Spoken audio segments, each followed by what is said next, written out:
Okay, well, I'd like to welcome everybody to CRESR's first seminar of the year. It's a very timely seminar. It's a policy that's generated a lot of heat, but perhaps not so much of light. So we're going to be talking about the UK government's levelling up agenda. And I counted on the train on the way in this morning. Boris Johnson mentioned it 19 times in his recent Tory Party conference speech, but I think there's still a lot of confusion about the problem that it's actually trying to solve, the policy domains that it covers. It's been talked about in relation to everything from infrastructure through education and crime.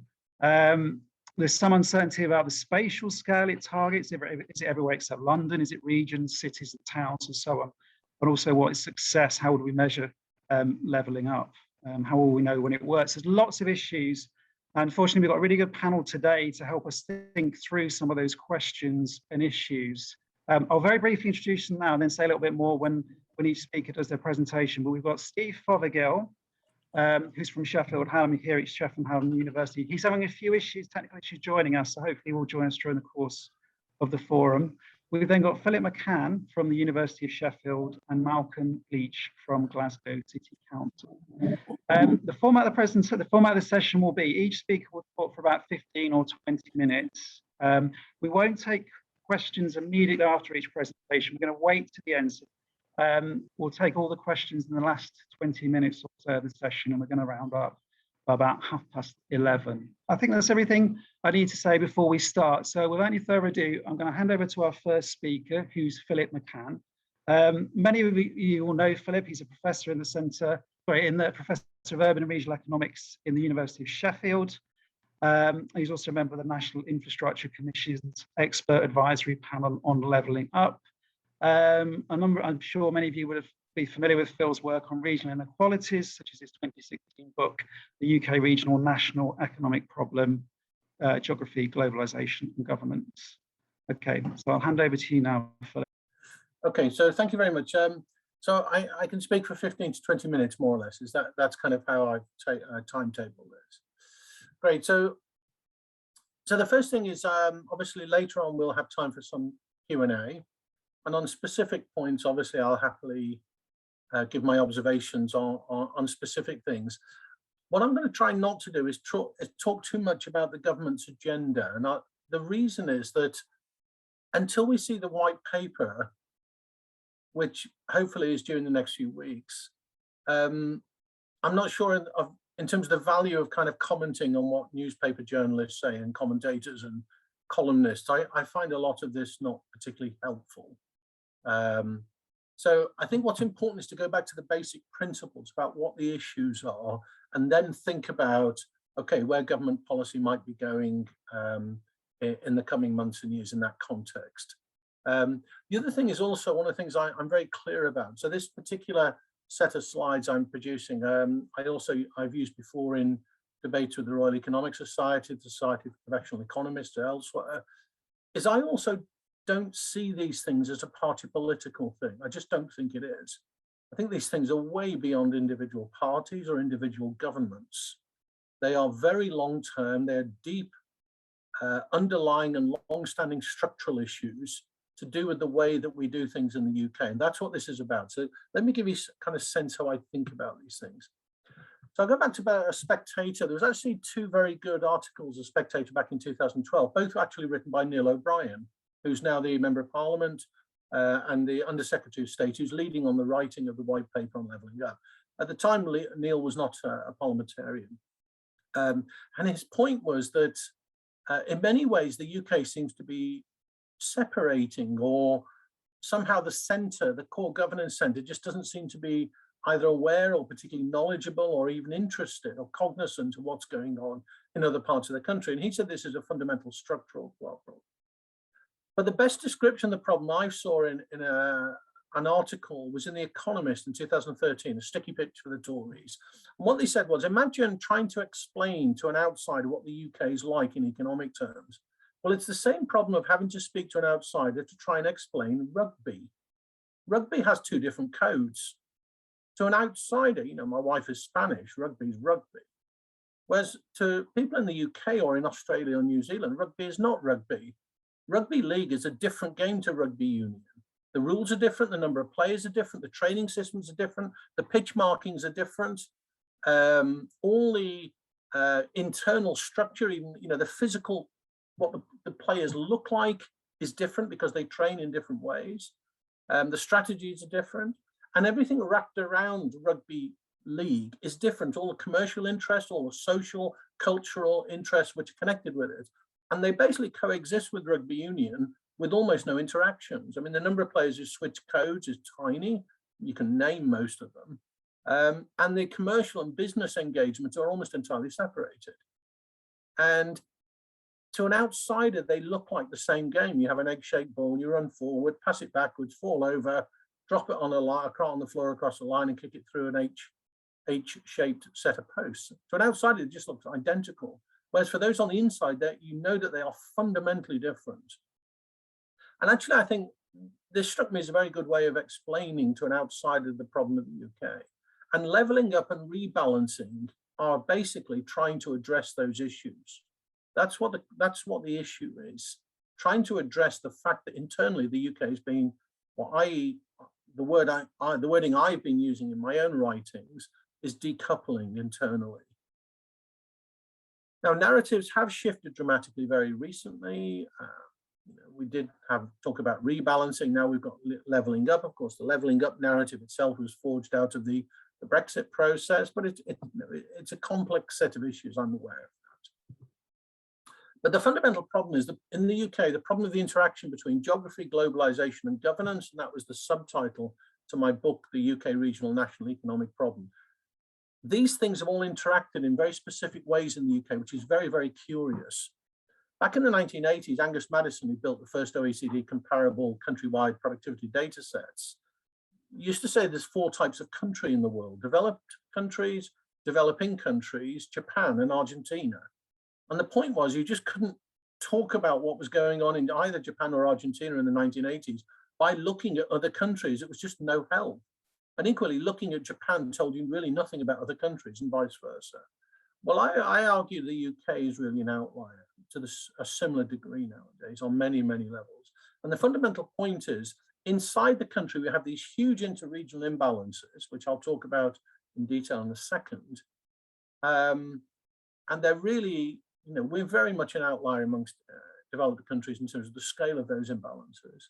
And at the same time, we have the most ultra-centralized governance system in the industrialized world, certainly for a large country, and actually equivalent to most very, very small countries. And we also have a largely space-blind governance system in the sense that we don't think about geography as a primary aspect of governance or government policy. We've basically never done this. And I argue that basically the mismatch between the interregional inequalities and the ultra-centralized governance system means that we have a whole governance economy interaction, which is uniquely badly designed. It's ill-equipped. The governance system is largely incapable of responding to the inequalities. And the way to think about it is just, if you imagine a country where everything is sort of equal, productivity levels are pretty much equal, wages are fairly equal, quality of life is equal, health service provision is equal, even longevity is equal, all those indicators. That could be a small country like New Zealand or the Netherlands, or a huge country like Japan. If you have a national policy of anything, whether it's innovation, education, transport, doesn't really matter. If the policy is well designed and sort of does what you want it to do, then let's say in the Japanese case, it will more or less have the same effects in Hokkaido in the far north, and Kyushu in the far south, and Tokyo and Osaka in the middle, in Kansai. It doesn't really matter. You've got, the world's biggest cities in Japan down to small villages, but the variations are very small on all these indicators. So if you have a nationwide policy, it'll more or less have the same effect everywhere. In the UK, that's just simply not true. It's not possible for it to be true because the variations are so enormous. And the variations in the UK, you have to remember, are something of the order, what we call the OECD TL3 level, what used to be known as NUTS 3, and also now we call the international TL3. I think it is ITL3 is what the ONS are calling it. I'm confused. These variations are as big as in the UK as the whole of the Eurozone. Our business cycles between regions in the UK are less correlated than the countrywide business cycles across what was the EU 28, both inside the Eurozone and outside. So, we've got a country which internally doesn't function economically in the way that most other countries do. That's the point. And we have a governance system which is uniquely ill-equipped to address those differences. Now, I personally, because I'm an economist, I work fundamentally from the position that, you know, in the end, Krugman was right. Fundamentally, it's about productivity. Productivity is not everything. It's just in the long run, it's almost everything. And I think that's basically correct. A lot of people don't like hearing that, but actually that's the story that the data tells. Now, the standards of interregional inequalities are huge in the UK by international standards, but they are not urban versus rural, and they are not big city versus small town. This is politics narratives. This is simply not true. These narratives cut across political divides, different houses of parliament, different sides of parliament. They're basically not true. And all you need is to look at the ONS data and the OECD data to see that that's the case. The spatial partitioning in the UK is basically the core and the periphery. The core is London plus a very wide hinterland, which is basically Norwich down to Bristol, down to Bournemouth, something of that order. And then all of the south and southeast. Of course, it doesn't mean everywhere in those regions are prosperous. It doesn't mean that. But broadly, that's the big difference. That's a big split. And then there's Scotland, which is a strange case. Obviously, we'll hear a bit more about that later. Scotland has done pretty well in the last 25, 30 years. But actually, if you strip out the Barnett payments, actually, Scotland sort of looks like everywhere else. So this is the work of you know, people like Graham Goodgin.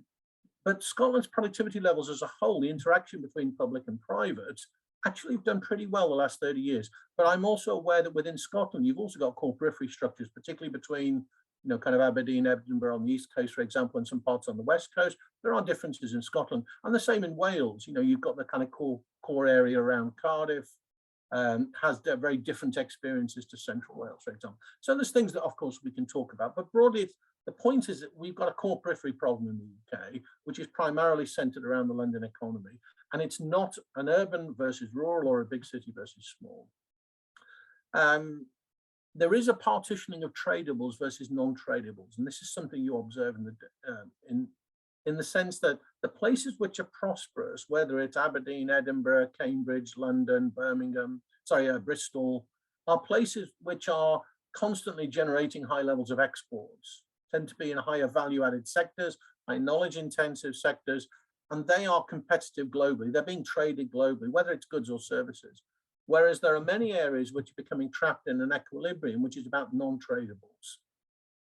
So what you see is low levels of exporting, whether interregional exporting or international exporting. It tends to be very local goods, local consumption. The markets are very closed. And you see this in towns where you walk down a high street and all you've got is, you know, butting shops and pubs and payday loan type. There's very little activity which is generating higher value productivity issues. So until quite recently, really very recently, a lot of people were simply skeptical of the idea that the UK had a regional problem. I mean, today this seems bizarre, but this is only 4 or 5 years ago. I'm not talking about 4 or 5 decades ago. Very, very recently. And part of the problem I've argued for a long time is because so much of the national media in the UK is based in London. It's very, very localized in thinking. And the easy way to do it is just, you know, I think read a newspaper article and then cut out the words UK or Great Britain and replace London and see if it works. And actually most articles work beautifully, but then cut it out and put Sunderland or Rotherham and see if it works. You know, or East Kilbride, and actually they don't work at all. And that tells you something. A lot of our narratives are driven by the over-centralization also of the knowledge networks that inform policy and political narratives. And that includes also quite a lot of universities, but think tanks, research institutes, all of that stuff.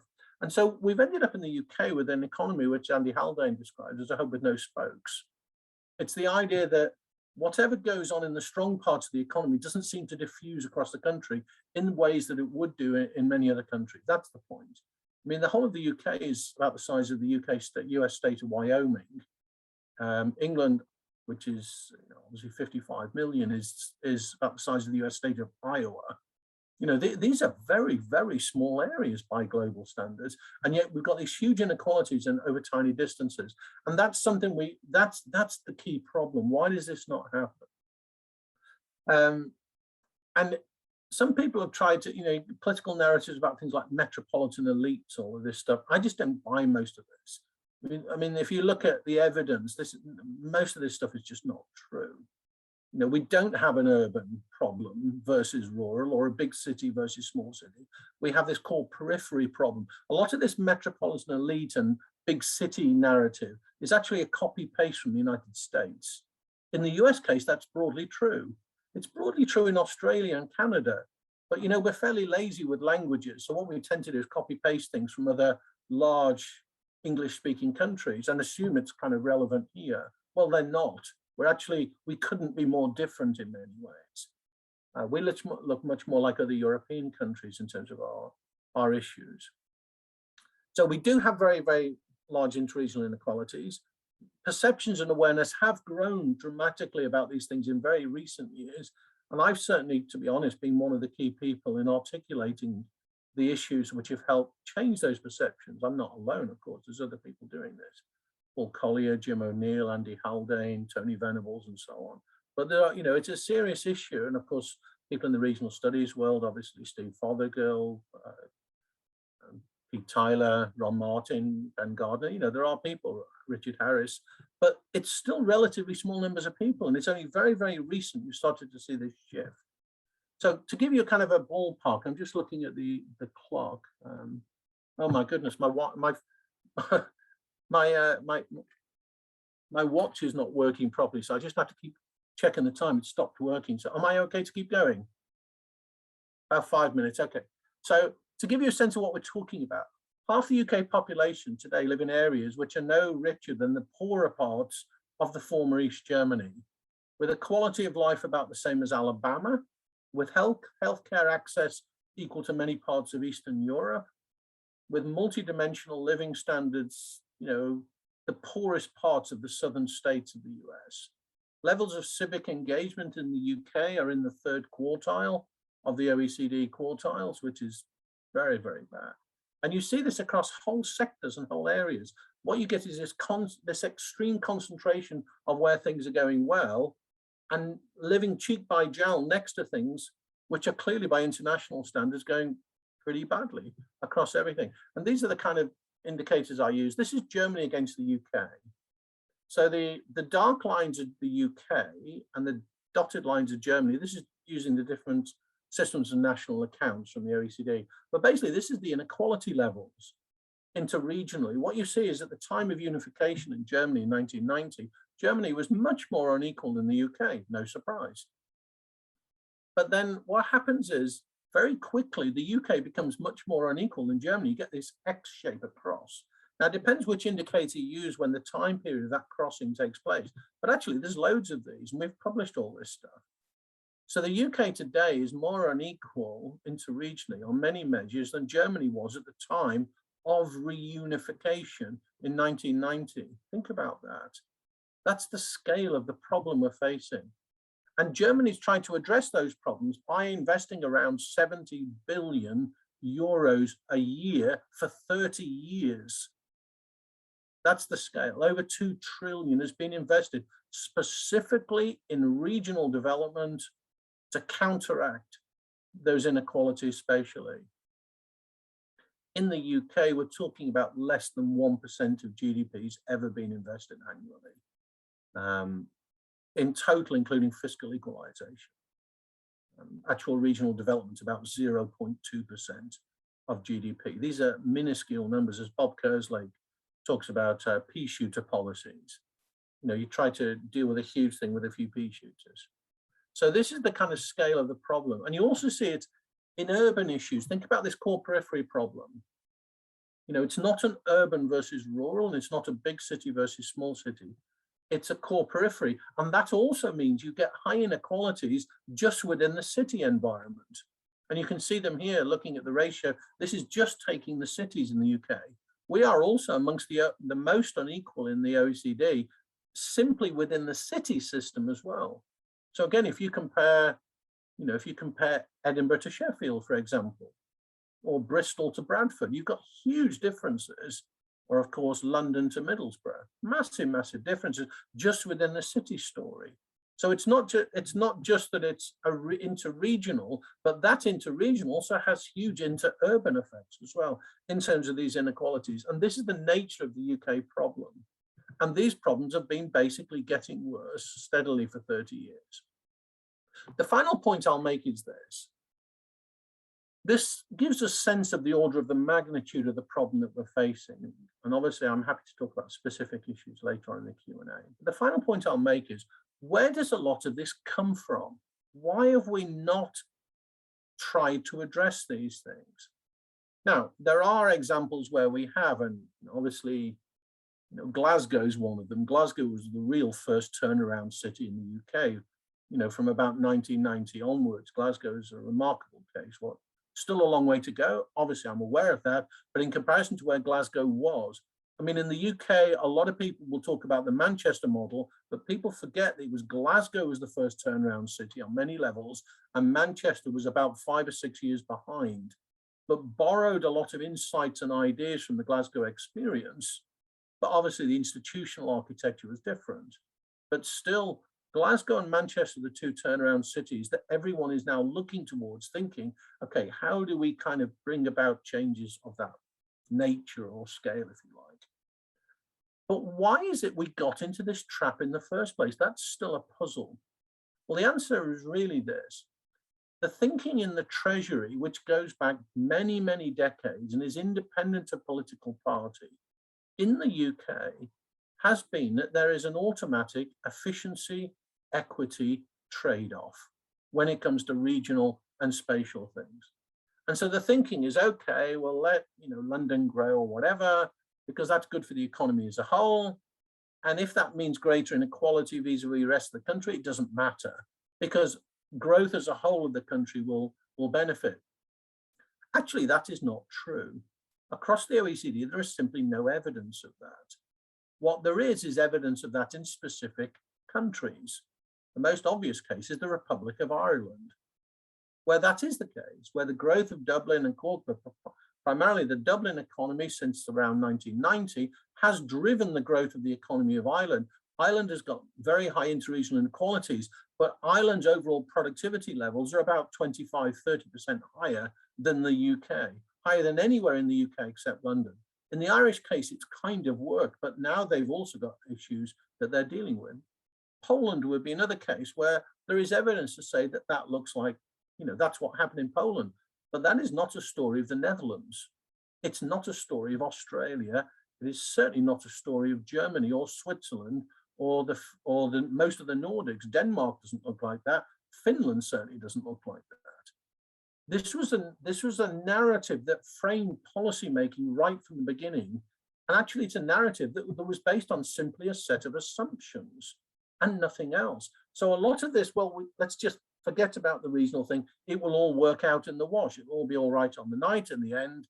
Actually, is simply not true. And this is the indicators across OECD countries of the relationship between interregional inequality and growth. And this is in the pre-crisis area in terms of global financial crisis. And what you see is the same type of thing. If you take out the former transition economies, which are a different case in many ways, what you see is the relationship between growth and interregional inequality is precisely zero. There's none at all. And by the way, the UK is the outlier with all the dots at the top. We have no growth advantage over any OECD country, none, over a 50-year period, except possibly Italy and Greece, I guess. And beyond that, we're just unequal. So we are the kind of top of the Premier League when it comes to interregional inequality, and pretty much near the bottom in the relegation zone of the Premier League when it comes to overall productivity growth. That's a pretty bad scorecard. That's a D- at A-level economics. That's how I would think about it. So this is basically the problem, that we framed these problems incorrectly for decades. And that has also been mirrored in the architecture of the governance systems that we've developed. And it's turned out that they are uniquely ill-equipped, both the thinking and the governance systems, to address the challenges we face. So I'll stop there, okay? I know I've gone on slightly too long, I apologize. No problem. Thank you, Philip. That was a brilliant presentation, if slightly concerning as well. And I think you really mapped out the scale and the intractability of the regional problems in the UK, which sets the scene very nicely for subsequent talks about how we might start to address those. And I think it's the first time I've seen a football and a rugby analogy squeezed into a discussion about levelling up. So well done on that front as well. Now, I'm hoping, by the way, I should apologise. I think I forgot to introduce myself. So I'm Rich Crisp from CRESR at Sheffield Hallam University. Sorry about that. There's some technical issues at the beginning. I'm hoping that Steve is here. Hi, Steve. I think we can hear you. Say hello. Yeah, we can hear you now, yeah. Steve. So Steve has managed to join us. There are a few issues right at the beginning. So we'll crack on. Steve's a professor here at Sheffield Hallam University. He's also the National Director of the Industrial Communities Alliance, where he's involved in trying to influence the shape of regional policies. And what he's going to do now is set out priorities for the forthcoming spending review and the Levelling Up white paper. So I'll just hand over to Steve. Thank you, Rich, and good morning, colleagues. I'm going to attempt to share my screen, but given the technological difficulties I've had this morning, don't hold your breath. Let's slideshow.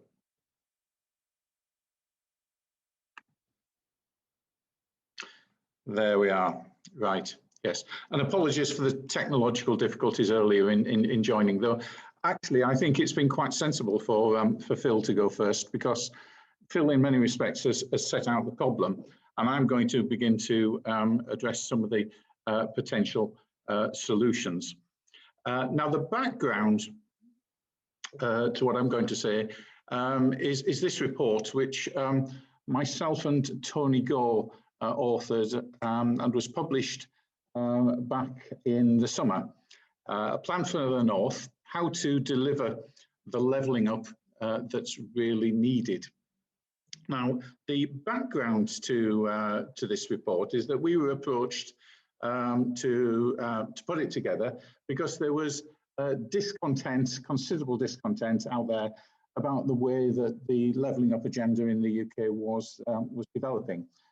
It's very welcome. I mean, I find nobody who is critical of the UK government's intention to level up the regions, but I find plenty of people out there who are deeply dubious about what's actually been happening so far. So this is the background. This is what's been happening so far, at least. We've had the establishment of a number of funds.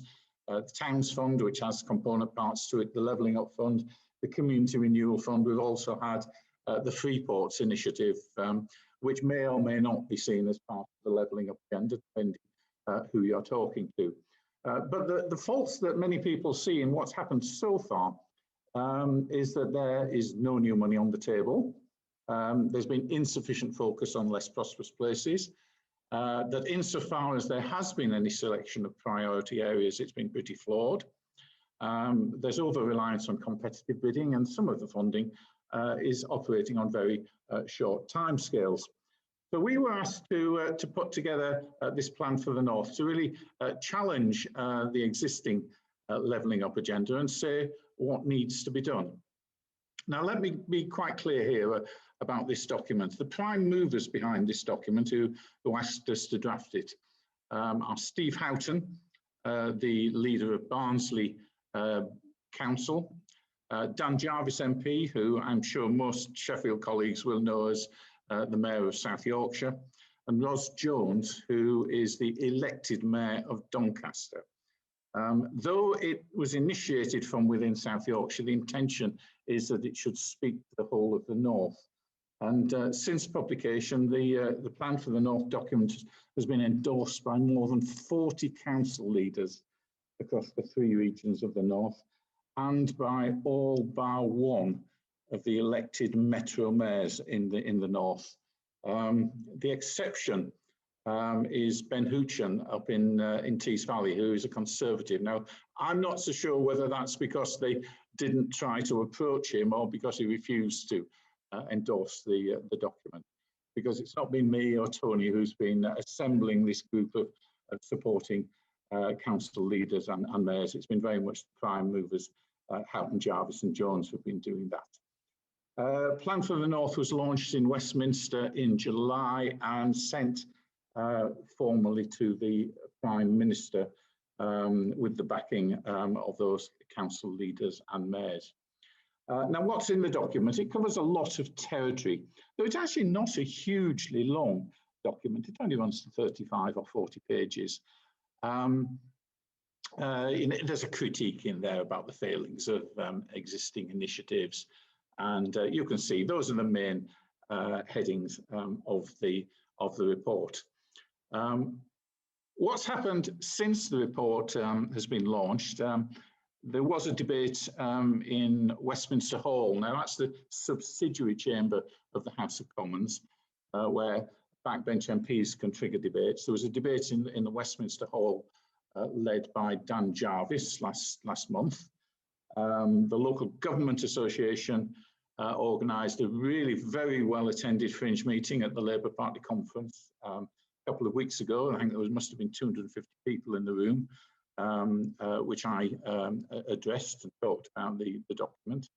I understand that Dan Jarvis is taking Plan for the North forward through an MPs group, and Steve Houghton is doing his very best to recruit the support of something called the Convention for the North, which, as I understand it, is something like a standing conference of local authorities across the north of England.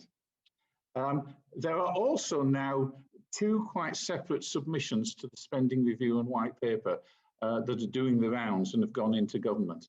One of them is a North version, very, very closely based on Plan for the North. The other is a version which addresses the issues more generally across older industrial Britain, but essentially remains rooted in Plan for the North. I mean, they've gone in formally from various people. I know they've been widely circulated. So, what are the 10 proposals that are being put forward? I'm zooming in here on those submissions to the spending review and to the white paper. Let's begin with this one, and it's a key background priority, really. There really must be no return to austerity.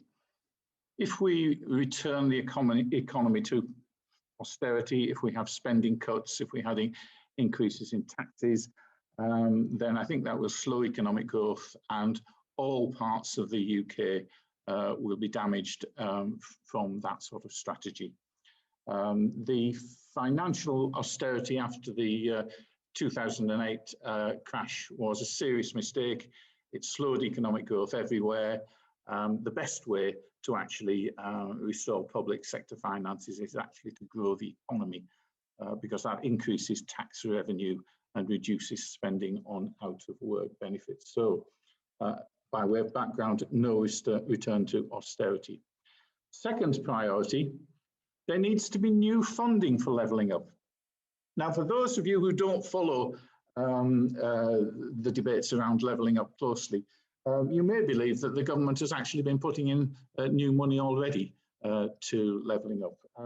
That is not actually the case. Now, I don't want to go through the detailed arithmetic of all of this. I mean, some of it is set out there in the slide, but fundamentally, the money that's currently on the table is old money rebadged, or in some cases, old money that would have gone to the devolved administrations through the Barnett formula anyway. And when we're looking ahead as well to the UK Shared Prosperity Fund, which is potentially the largest of the present round of levelling up funds, if you like, then in fact that is wholly funded by previous ERDF and ESF financing. Let's take the UK Shared Prosperity Fund itself. What we need is a fund that's fit for purpose. This is the replacement for the European funds. The government has said that it will be worth, on average, £1.5 billion a year. Beyond that commitment to fund it to £1.5 billion a year, most of the details of the fund are still up for grabs and will have to be sorted out very shortly. We don't know how it's going to be allocated across the country. We don't know the period for which the funding is going to be available. We don't know the geography on which all of this money is going to be allocated. But we have clear messages of what really needs to happen. We need a needs-based allocation formula, and I've been talking a great deal to civil servants about that. And we do need multi-annual financial allocations.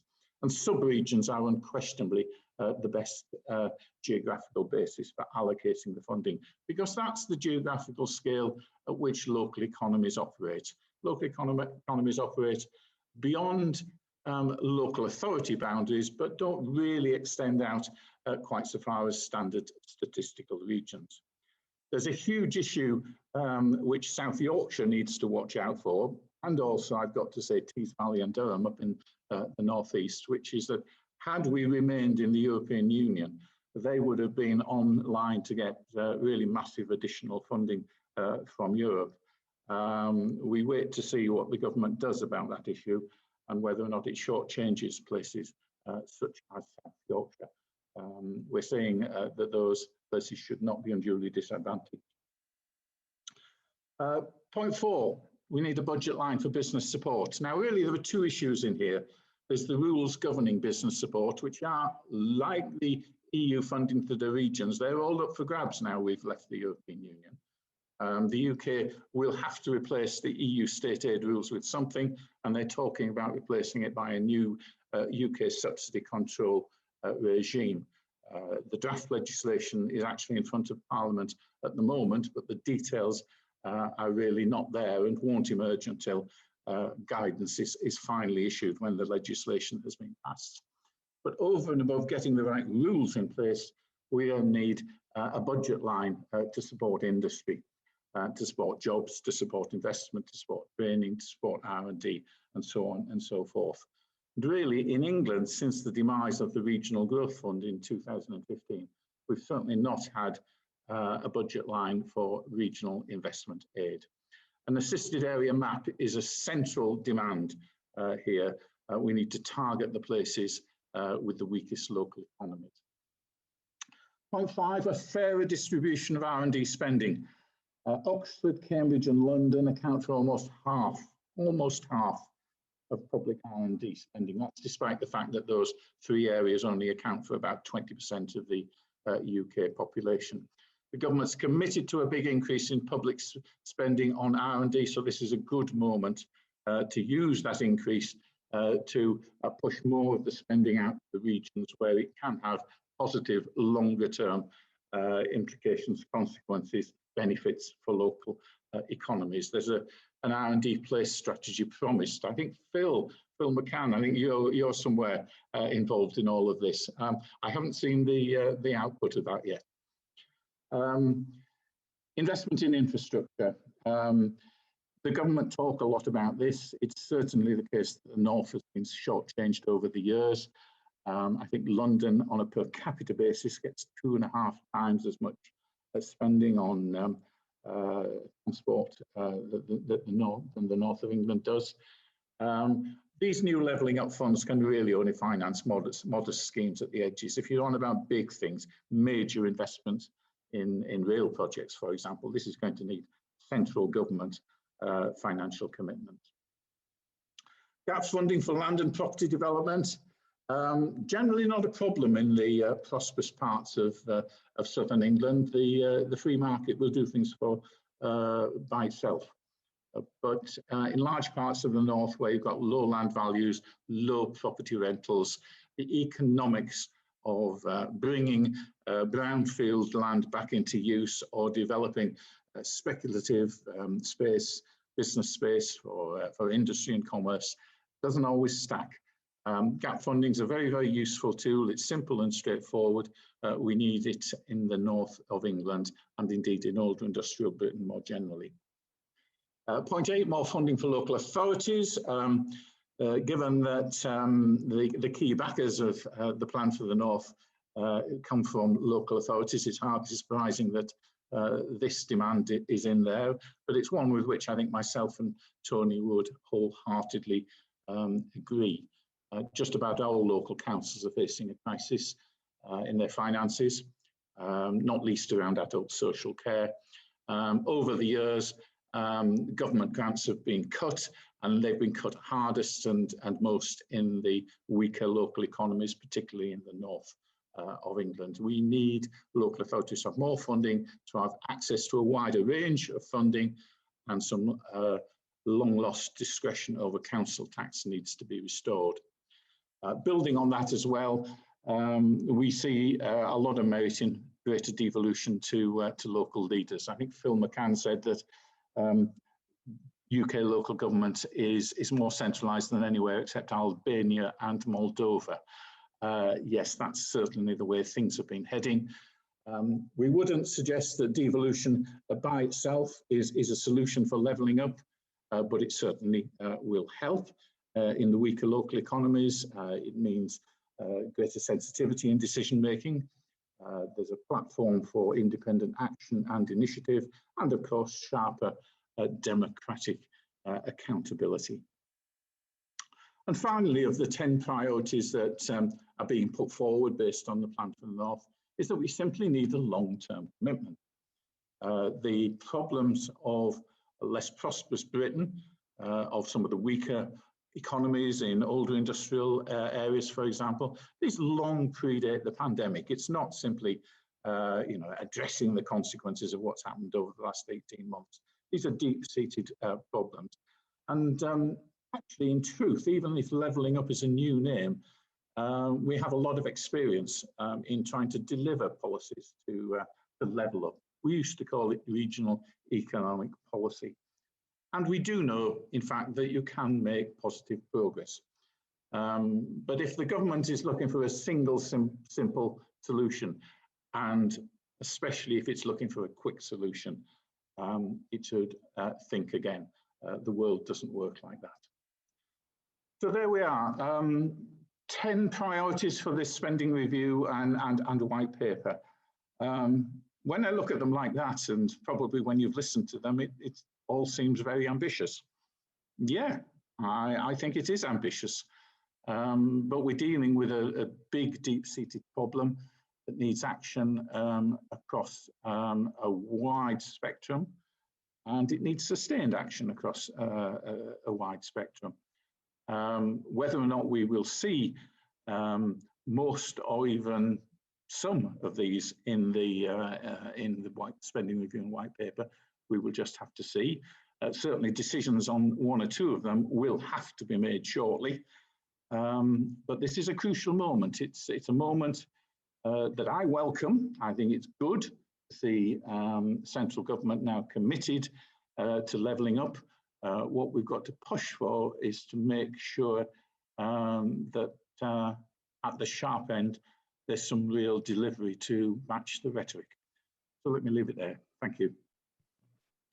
Brilliant. Thanks, Steve. An excellent presentation. And I think really good to see some sort of meat on the bones in terms of what a levelling up strategy could and should look like. And I think what was really striking for me actually was seeing the kind of following the juxtaposition of your talk with Philip's and seeing the scale of the problem outlined by Philip against the modesty, the paucity of the response today in terms of those levelling up funds and the actual amount of new money that constitutes. Now, I'm sure you've all got lots of questions and comments as we're going through, so please do continue to put them in the chat. I think we've had about 3 or 4 pop up already, so that's great. But as our speakers are doing their presentations, please do come up with more comments and questions for us to pick up at the end. So thanks very much, Steve. And we'll move on to our third and final speaker, who's Malcolm Leitch. He's an economic development manager with Glasgow City Council. So I think it's really nice, really useful to get a devolved perspective on this from north of the border, given that I think you often find that levelling up is framed in terms of an English problem. I think obviously it's far wider than that. So Malcolm's going to reflect on his experiences at an operational level in trying to deliver levelling up in practical terms in the west of Scotland, and he's going to contrast that with past EU. He's going to contrast past EU approaches with current and proposed future and UK Scottish government approaches to this topic. So over to you, Malcolm. Thank you.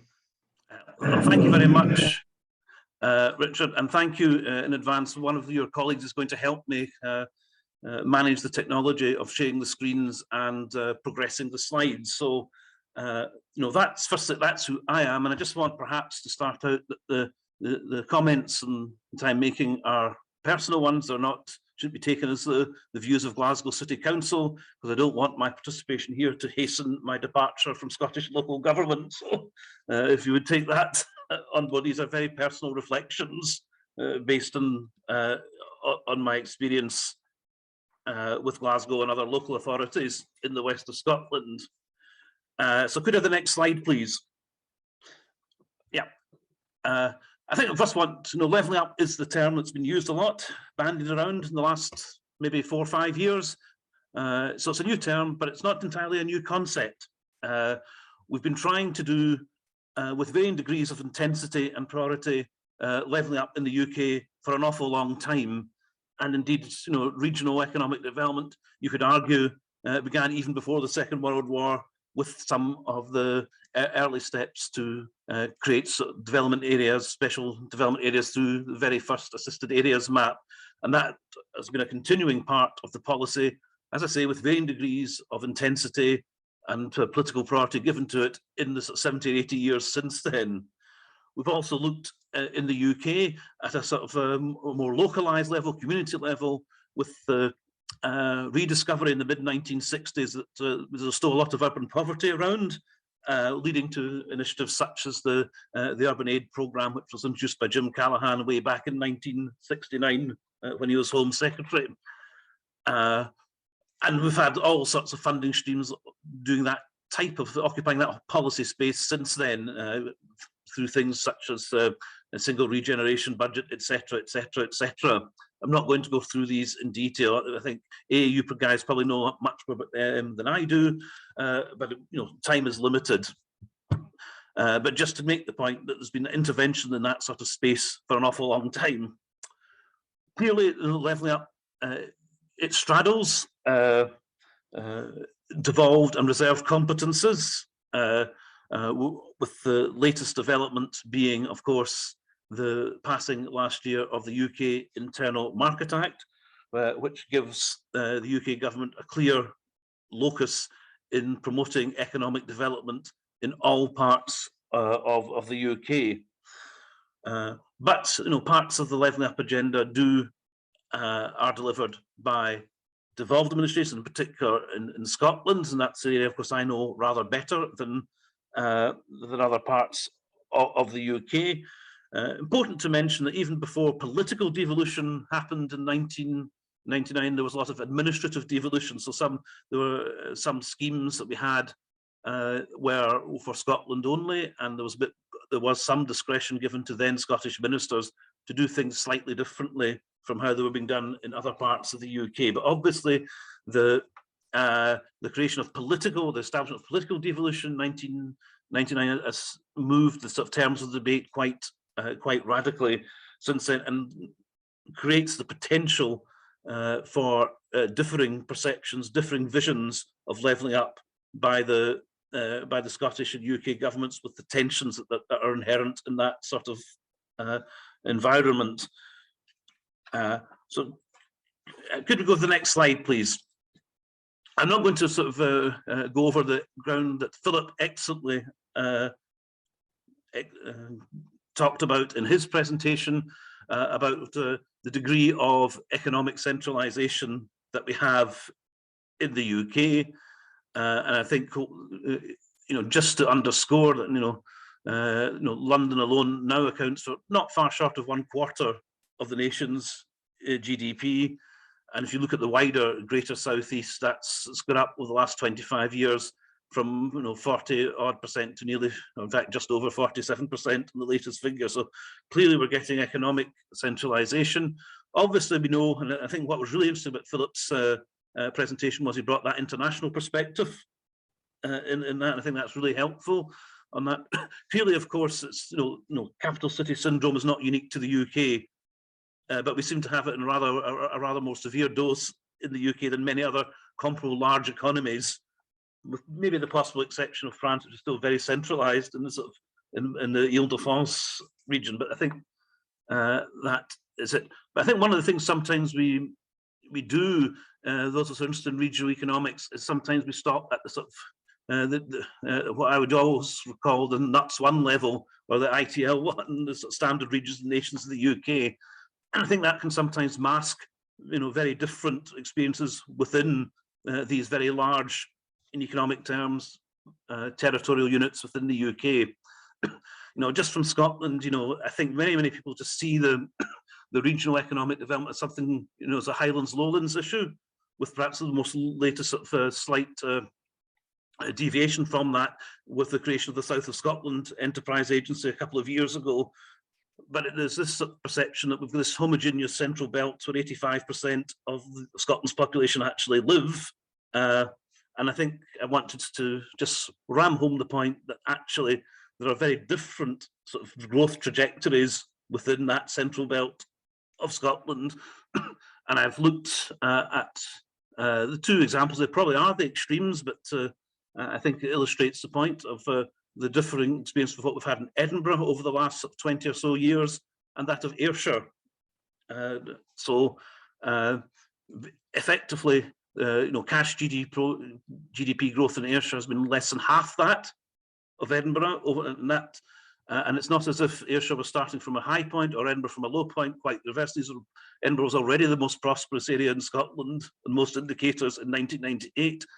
Ayrshire in 1998 was already one of the poorer performing economies in Scotland at that time. And what's happened in that is that the gap has actually widened quite significantly over that long-term horizon. So I think one point from this is we need to look at this sometimes below the standard units that we use for analysis, because there is a varieties of experience within these larger territorial units on that. So could we have the next slide, please? I thought it'd be useful just to do a little bit of reflection back, because one of the things that we had when we were members of the European Union was we had the EU approach to levelling up. It wasn't called that. It's always been called economic and social cohesion on that. And the EU has been interested in this sort of policy space almost right from the start, with the European Social Fund, which was, after all, about integrating into the labour market those people who are facing disadvantages on that. And then we had, a few years later, the setting up of the European Regional Development Fund, which, interestingly, at least to me, was one of the key points of the negotiations for the entry of the UK into the EU in the early 1970s. It was really set up to give the UK a source of EU receipts, or EC receipts as it then was, because at that time in the early 1970s, over 80% of the EC budget was devoted to agricultural support. So they thought, to give the UK a rather bigger slice of the EU budget, we needed to do something to set up a funding source from which the UK would disproportionately benefit. And that really was one of the political reasons, never mind the economic reasons, underpinning the establishment of the ERDF in 1975. In the early stages, of course, both funds kind of just subsidised existing national labour market and infrastructure investment programmes, albeit, as I say, in the slide, with lots of local authorities getting interested and taking an active role in the development of the policy and seeking support from the funds. Could we have the next slide, please? But there was a major change in EU cohesion policy in 1988. So the key features were doubling the size of the fund. So that's kind of putting your money where your mouth is, and that's perhaps an important point as we look forward to the UK levelling up agenda. They set up, criteria for the designation of regions, and some of you in the audience might remember the old Objective 1, Objective 2, Objective 5B, transition regions, phasing in regions, phasing out regions, etc. So all these were sort of manifestations of an EU approach to cohesion policy that was intended to apply across the entire territory of the EU. It's put in a programme approach to the management and disbursement of the funds. So rather than just silos of individual projects, they're trying to get a more cohesive context for the deployment of the funds. It was a multi-annual perspective, with these programs running for either 5, 6 or 7 years, which provided a reasonable medium to long-term planning horizon for the delivery of the support. There was the requirement that these EU funds should be additional to national and local funds on that. This was quite a bone of contention between the then UK government and the European Commission in the late 1980s and early 1990s. And some of the older people in the audience might remember the additionalities standoff between the UK and the EC, which was only resolved with the Kerr-Milan agreement in 1992. And coincidentally, that was the first sort of policy area that I first started to work with Steve Fothergill in his then role as the chief officer for the Coalfield Communities campaign. So I'm sure Steve will remember very well the additionality debates that happened at that time. And then there was a view to try and coordinate the actions of the various EU funds at a local or regional level. To be honest, that's still a bit of a holy grail that the Commission is seeking. There's a lot of sort of tensions between how the social fund and regional fund operate, but the commitment, at least in theory, is to have these funds work in a coordinated way within the designated territories covered by the programme. Could you have the next slide, please?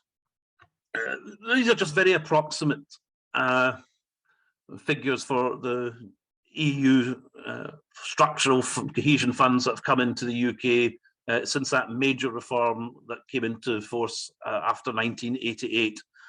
Don't want to dwell on them, but you can see, and these are very crude because they're not inflation adjusted, so lots of caveats to those. But I think it's important, you know, the general point is that more funds, the UK was getting more funds from these over the first 3 periods of this EU system.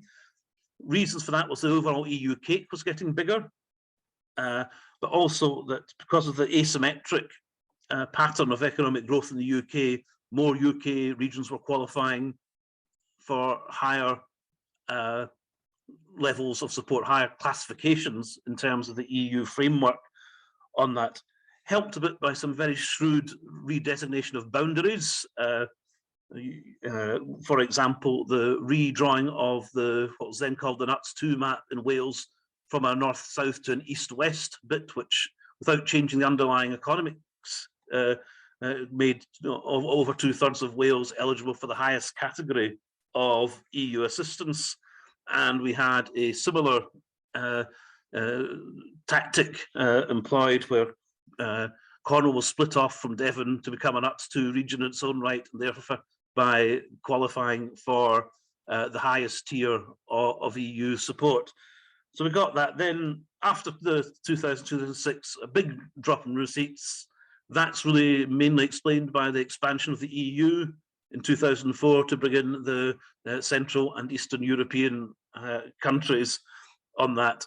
And in the most recent phase, as I say, it's roughly about 11 billion. That was actually about a 5% cut from the 713. So again, it's illustrating the difference between current and constant prices in that slide, but still substantial chunks of EU money were coming in to support regional development and economic and labour market integration in the EU. Next slide, please, because I'm getting the sort of amber warning light, but it's not. So there were some good things that the EU approach did bring. As I said, the medium long-term planning horizon. So, you know, as a local government person, 1-year funding streams are not really great ideas. We need sort of continuity on that. Project innovation, being able to do things differently to sort of widen the range of activities that could benefit from support. And that was particularly the case, I would say, in getting sort of revenue support for businesses, small business to expand, find new markets. It was responsive in the early days, at least, to regional priorities set by local and regional partnerships. And, you know, once the issue of additionality had been resolved, there were genuinely additional resources available for pursuing economic development. So there are some, and some of these I think will have an echo as we move forward to the post EU membership situation. Next slide, please. However, there were some issues and problems with the EU approach. We had to deal for the last 2 periods with an increasing EU prescription on priorities, what we could spend the money on. In 713, we had the sort of Lisbon earmarking, which dictated how the vast majority of funds should be spent in terms of the themes. A much more risk-averse culture, so less openness to innovation on what you could spend the money on. Very elongated decision-making processes. I never worked with an EU funding program that started on time, and in fact that delay got worse with each successive iteration of the policy. Delays in the flow of funds with complex claiming and compliance burdens. You know, in some cases we've gone from the Byzantine to the Kafkaesque in how you have to deal with actually accessing the funds, and you know, lots of evaluation, but a focus very much on process rather than results. Okay, next slide. So based on that, maybe a few sort of pointers for how the new Levelling Up agenda should be delivered in the UK. I think first of all, we need to get intervention at the right spatial scale. I think that's been covered in some of the comments made by Philip and Steve in their presentations. I cannot emphasize enough, a long-term multi-annual approach is essential. We need genuinely additional resource. There's no point robbing Peter to pay Paul if the funds for Levelling Up are just top sliced from existing local government budgets, for example. And you know, a needs-based approach. Again, a point I think Steve made in his presentation. We do need the funding streams to be cluttered. One of the problems I have in Glasgow at the moment is at the same time I'm and my colleagues are having to deal with the Scottish Government on its Youth Guarantee programme, its No One Left Behind programme, its Parental Employment for Employability programme, and the Partnership Action for Continuing Employment programme. So a whole raft of labour market interventions basically aimed at the same general group, people having difficulty getting in. And this is certainly somewhat, to put it mildly, cluttered. So a single pot approach would really be good. We do need a shared commitment at all levels of government. Just to give one example where there's a risk at the moment that on the deployment of free ports or green ports in Scotland is that as local authorities and our private sector partners, we may have to do 2 separate bidding processes for 2 different types of support, and that is hardly a great manifestation of joined up government. And we do need regional and local decision making, and with the capacity buildings to be available for the local authorities or groups thereof in particular. I think another point is, you know, with local government in recent years has borne quite a brunt of the austerity package that Steve talked about in his, and you know, you can't deliver ambitious programs without having sufficient resource allocated to make sure they're governed properly and effectively on that. And I guess probably finally, you know, we do need sort of vision of success. What would success look like for the Levelling Up agenda? You know, I recall we had a very unambitious one way back in 2002 that the then ODPM and the Treasury and the Business Department did for England, and that was just about reducing the gap in the increase in growth rates, which was a very unambitious target, and I think actually fairly quickly withered. I don't recall there being much sort of scrutiny of what actually happened to the various parts of England in the light of that target on that. So we do need some much more clarity on what success would look like, and surely it has to be about expanding opportunity, narrowing the range of on indicators like participation in the labour market, wage levels, productivity, as Philip talked about in his presentation, and you know, generally the sort of the overall growth rate of the economy, and of course, particularly make sure that this is a sustainable one not just in economic terms, but we need to be obviously conscious of the growing need to take account of sort of climate change proofing our public policy interventions. So hopefully I've just, I think, come to the end of my allotted time. So this was very much a sort of worm's eye view of it. I don't pretend to be a distinguished academic like Philip and Stephen, so I'll stop it there, and hopefully that will give us time to have the panel discussion and questions. Thanks all for listening. Brilliant. Thank you, Malcolm. Really good to get a local government perspective there. And what you would like to see across the levelling up agenda. And I think there's lots of points of alignment there, interestingly, that with Steve's presentation in terms of what local government will be looking for. And I'm sure we'll cover lots of those in the chat. Now, I'm conscious we've got about just over 20 minutes, so it's not long. What I'm suggesting we do, we've got a number of questions already. I think what I'm going to do is group them and ask attendees to put their question themselves to a particular member of the panel, so that each of the members of the panel get a chance to respond. And then if we have time at the end, I'll open it up to those wider questions that cut across the whole panel.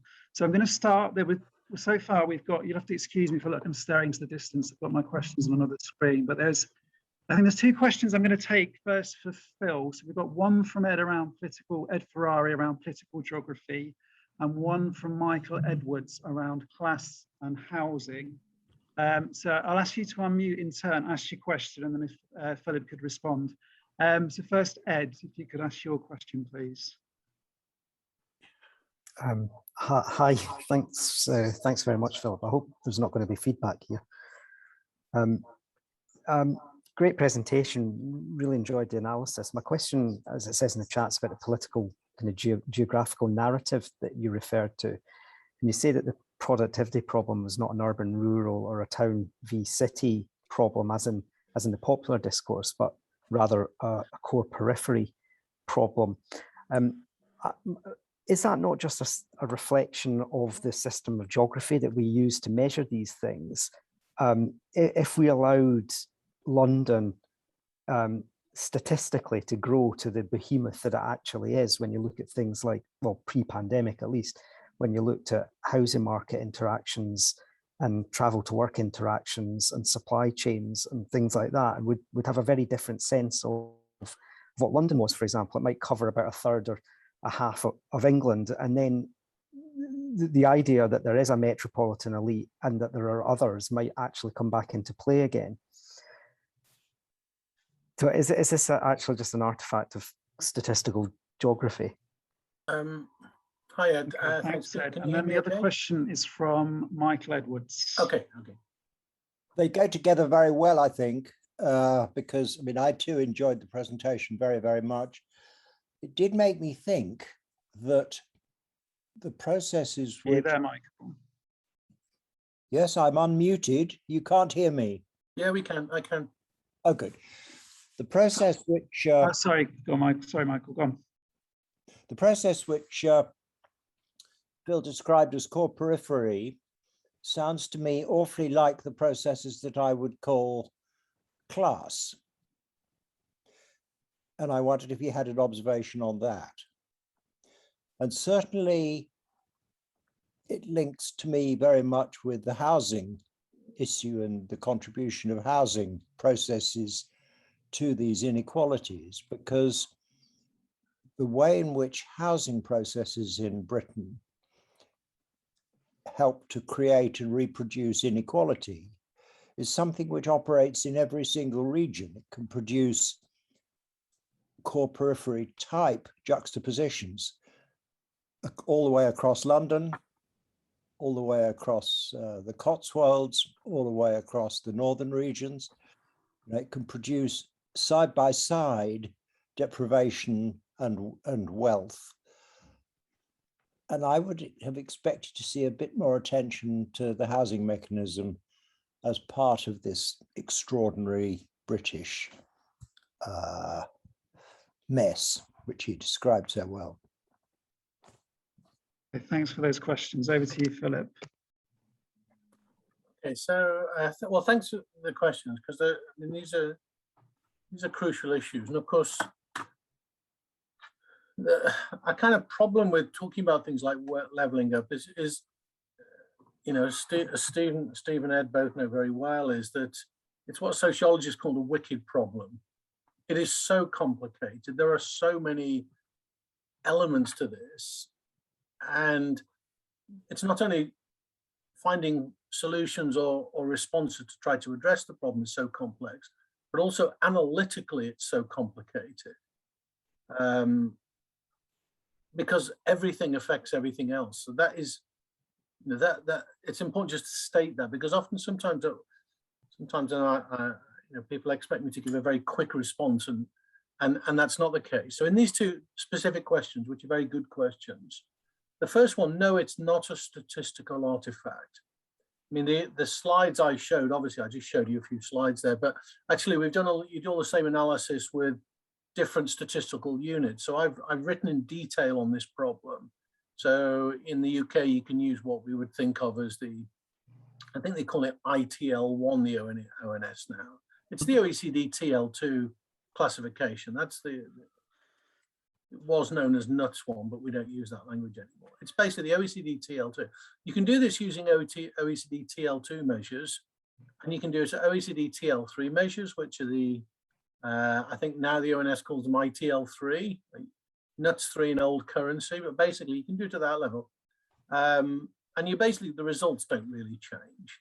And you can do it over multiple indices. So you've got something like GDP per capita, which measures output vis-a-vis the resident population, but also that can be distorted by commuting behavior. So you use GVA per worker at the workplace. Actually, the results barely change at all. Hardly anything changes. And many people have asked me these questions. Also, what about the fact that London is broken up into specific subunits for statistical purposes at lower areas? Doesn't that distort things? Because we have Camden and Islington, and we have Tower Hamlets and Westminster and so on. Again, it doesn't really make any difference. I mean, the highest productivity place in Germany is a tiny town of 110,000 people. It's the headquarters of Audi. It's a place that most people in Germany have never heard of. You get these things all over the world. It doesn't matter. It doesn't change anything. The distributions don't change when you look across different spatial units and also different forms of indicators and measurements. You have to look across the piece. What's the overall story?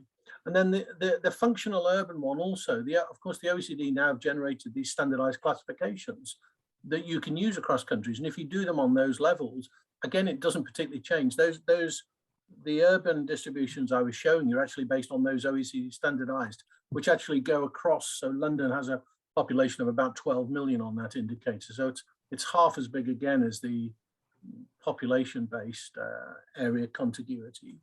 And there are different ways of measuring those thresholds as well. You have to standardize everything. But the point is, if you change those measurements in the UK, you've also got to change them in all the other countries in order to know what you're talking about.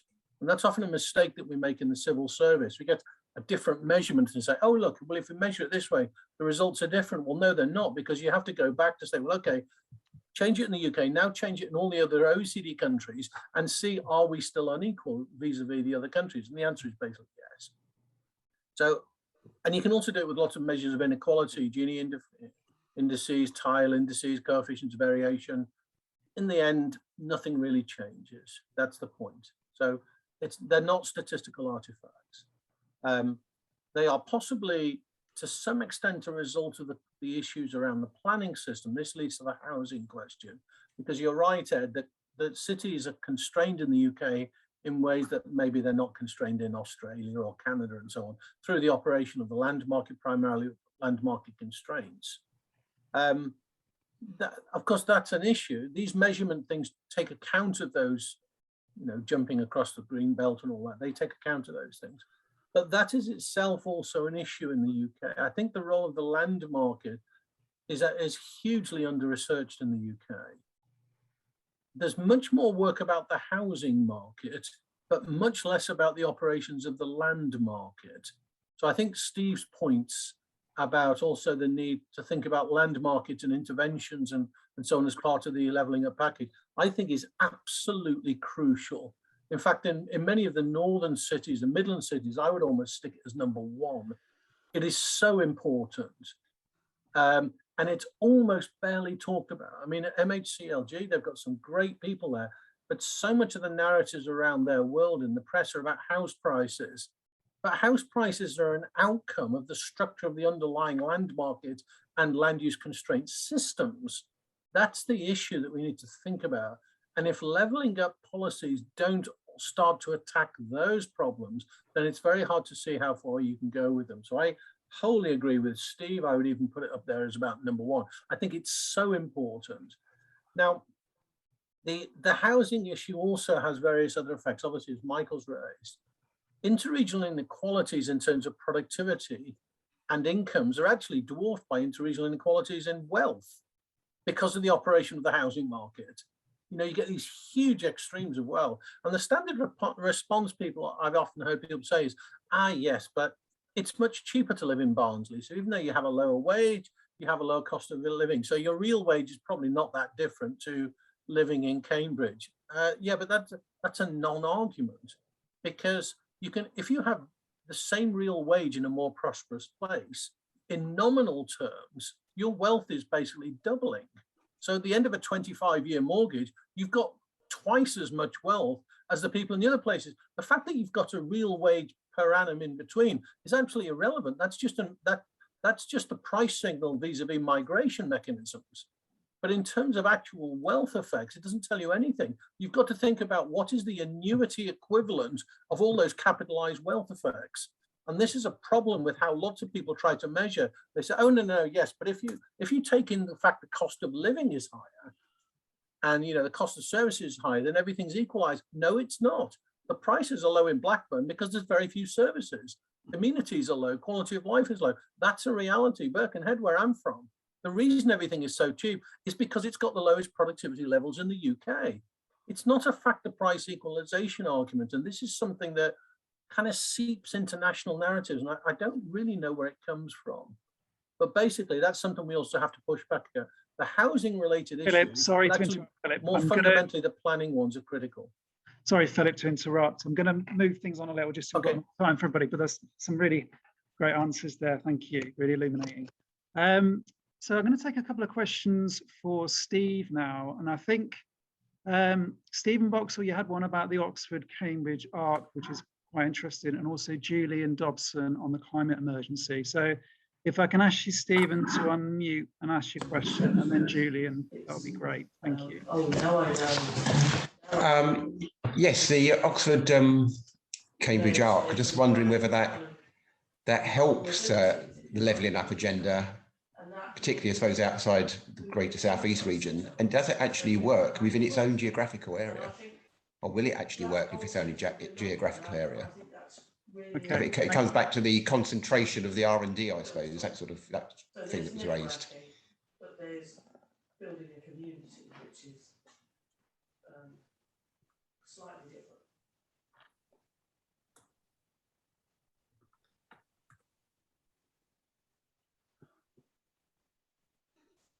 Rich, are you taking more than one question at a time here? You're muted, Rich. Julian, can you hear me? Sorry, I think I was muted. If you could ask your question of Steve, and then Steve can respond to both those questions. Okay, Steve, thanks very much. Interesting to hear your 10-point agenda.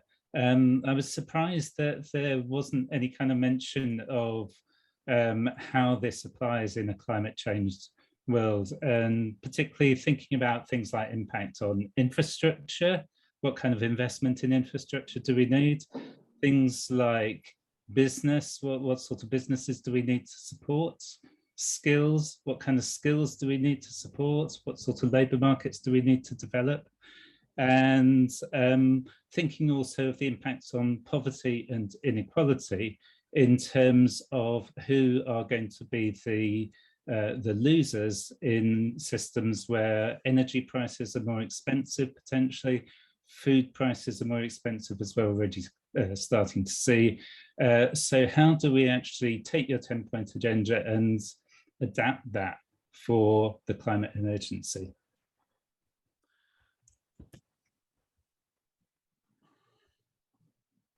Rich, do you want me to take these? Yes, Steve. Yeah, okay, let's take the Oxford and Cambridge one first.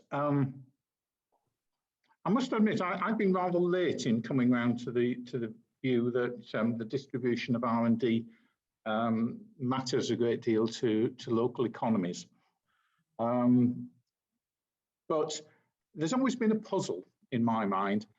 Why is it that so many of the newer industries, when they do begin to emerge, why do they always seem to emerge in certain parts of Britain? Why is it that Oxford and Cambridge and London are at the leading edge in newer sectors, but it doesn't happen to the same extent in Northeast England or South Yorkshire or wherever else? And there was a report published last year which comprehensively looked at the distribution of R&D and looked at the links between R&D and growth.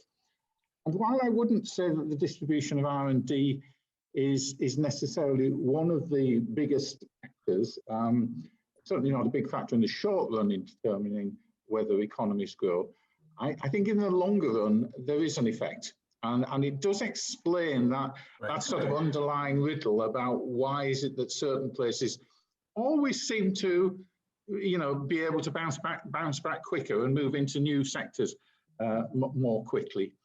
Because you do get spin-off from the R&D. It's not just the R&D jobs themselves.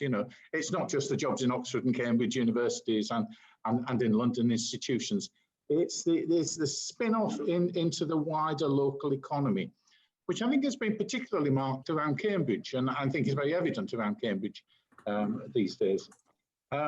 So I see that very skewed distribution of R&D as being of particular benefit to the surrounding local economies. Okay, there is wider dispersion of knowledge around, Britain and the globe, but there is also a distance decay factor in this, that if you're nearer the research places, you are in the longer run more likely to have a resilient economy.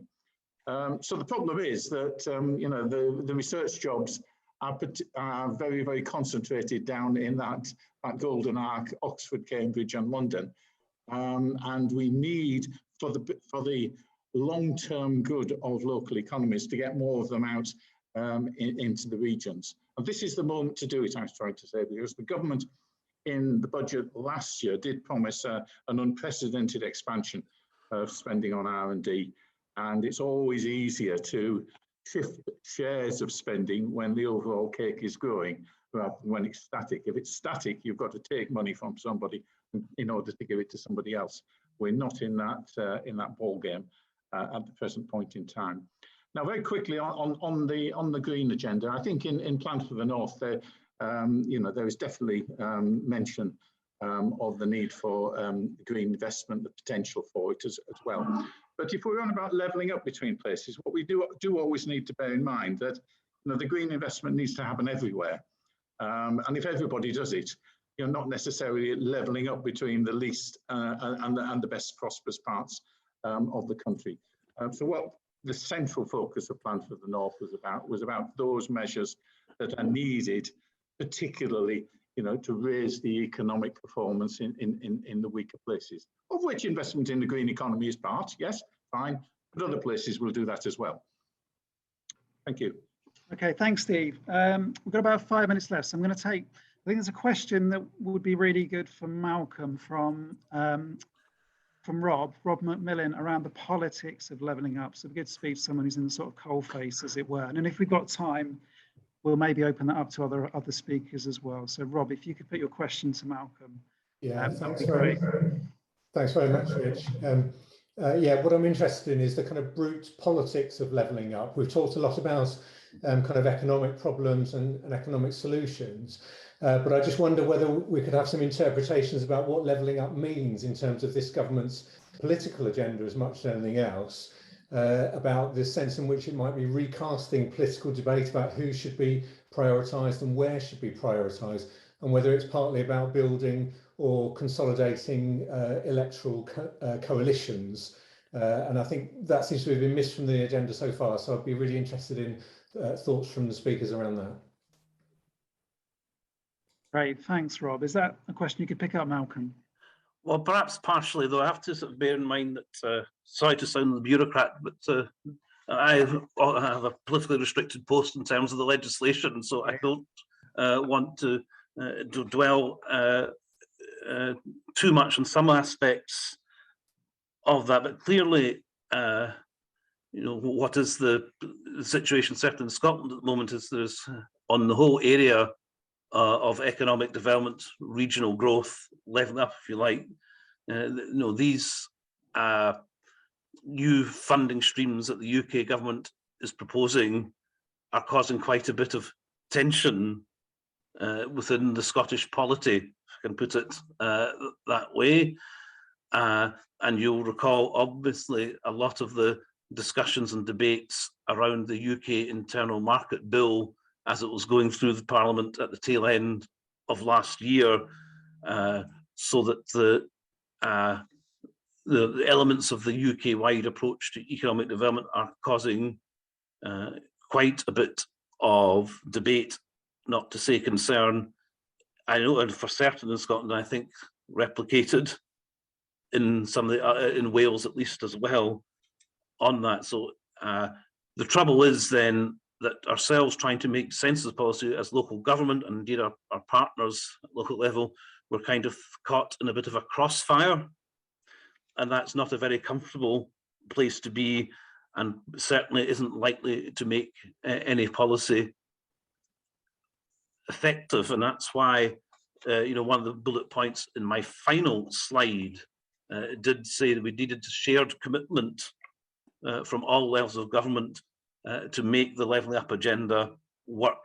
And I think that's probably as far as I would want to go on the question. Sorry if you feel I've pulled my punches on it, but I hope you understand the situation. No, that's fine. Thanks, Malcolm. Very diplomatic answer, but really useful.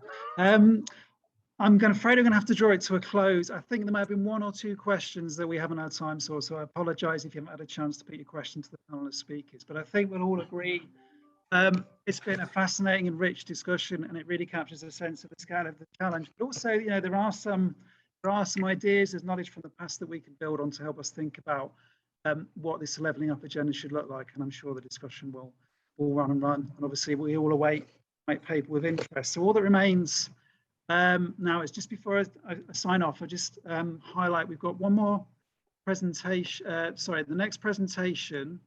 The next seminar will be on December the 8th, Wednesday, December the 8th, 10 to 11 a.m.